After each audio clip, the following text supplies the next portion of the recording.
Днес работим по два проекта, две AC табла, поръчка от наши клиенти, които ще ви покажа и ще ви разкажа как окабеляваме и каква е тяхната функция.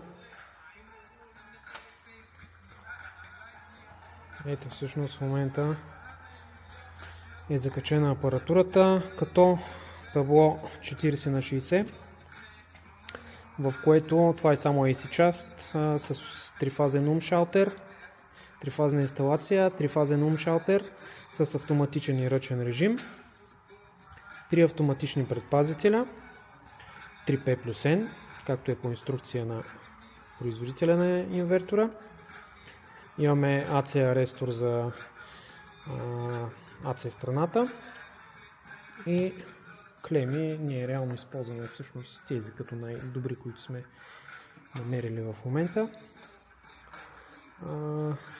Този предпазител ще бъде за изхода на инвертора UPS, този е за грид, а това е резерва, която служи за превключване на системата чрез умшалтера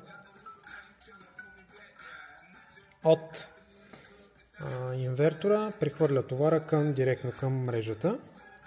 Това може да се случи, например, ако работите по инвертора, надграждате или аварира инвертора, или по някаква причина искате да отпадне инвертора, за обекта не остава без захранване и чрез прехвърляне от резервата прехвърля товара към енергото, реално както е бил преди да инсталирате фотоволтаичната система. Ето го и готовото окабелено табло. Готово е за свързване. Единственото, което трябва да се направи, ето тук, изхода на инвертора, UPS-а. Ето тук грида. Тук към консуматорите да се пусне. И тук вече енергоразпределителното дружество да се присъедини.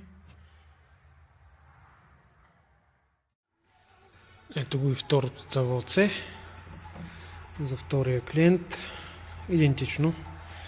Просто таблото е малко по-малко, 35 на 50 см.